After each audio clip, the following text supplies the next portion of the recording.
Shalom, kaum wanita GPDI CUTW. Pada kesempatan kali ini saya ingin menyaksikan kemurahan Tuhan yang sudah berlaku di dalam kehidupan saya dan keluarga saya.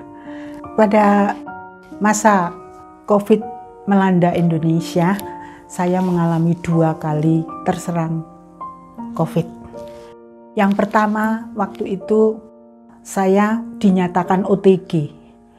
Betapa kagetnya saya karena saya tidak pernah menyangka kalau ternyata virus COVID itu akan menyerang saya.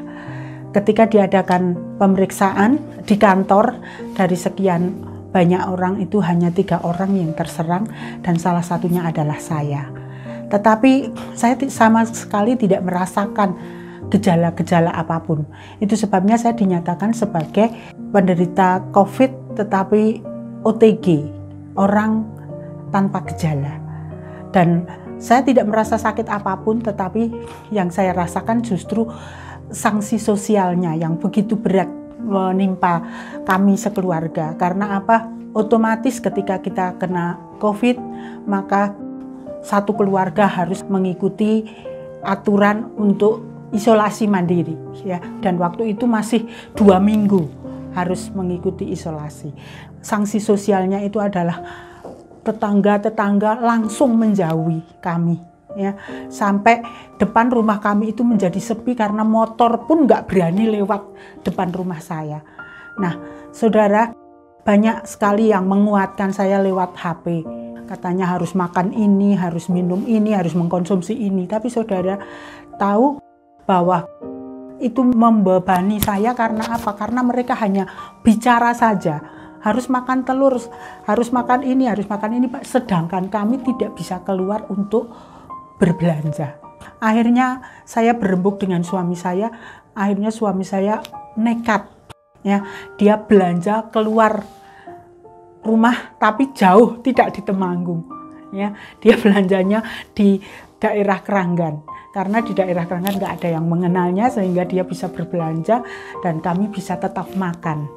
Itu sebabnya saya merasakan pemeliharaan Tuhan yang luar biasa. Sedangkan serangan yang kedua itu yang variannya adalah Delta. Ini katanya lebih ganas lagi, ya. Dan karena apa dikatakan lebih ganas? Karena bulan Juni waktu itu banyak yang meninggal dunia. Termasuk orang-orang dekat saya di sekolah pun ikut meninggal dunia. Pimpinan saya itu juga ikut meninggal dunia. Nah, jadi ketika yang kedua itu sebetulnya yang kena COVID adalah anak saya yang nomor 3. Positif, benar-benar positif COVID waktu itu. Tapi untuk yang kedua itu saya bersyukur karena ada banyak perhatian dari orang-orang dengan adanya Jogo Tonggo itu mulai tetangga mulai berdatangan membantu kami, termasuk dari GPDI CUTW juga membantu kami dalam hal sembako dan juga obat-obatan.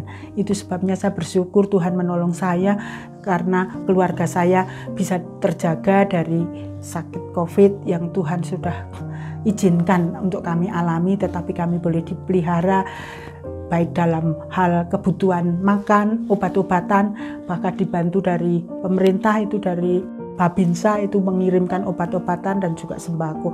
Itu sebabnya saya bersyukur Tuhan tetap memelihara keluarga kami.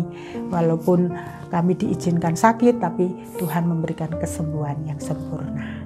Puji Tuhan, Tuhan memberkati.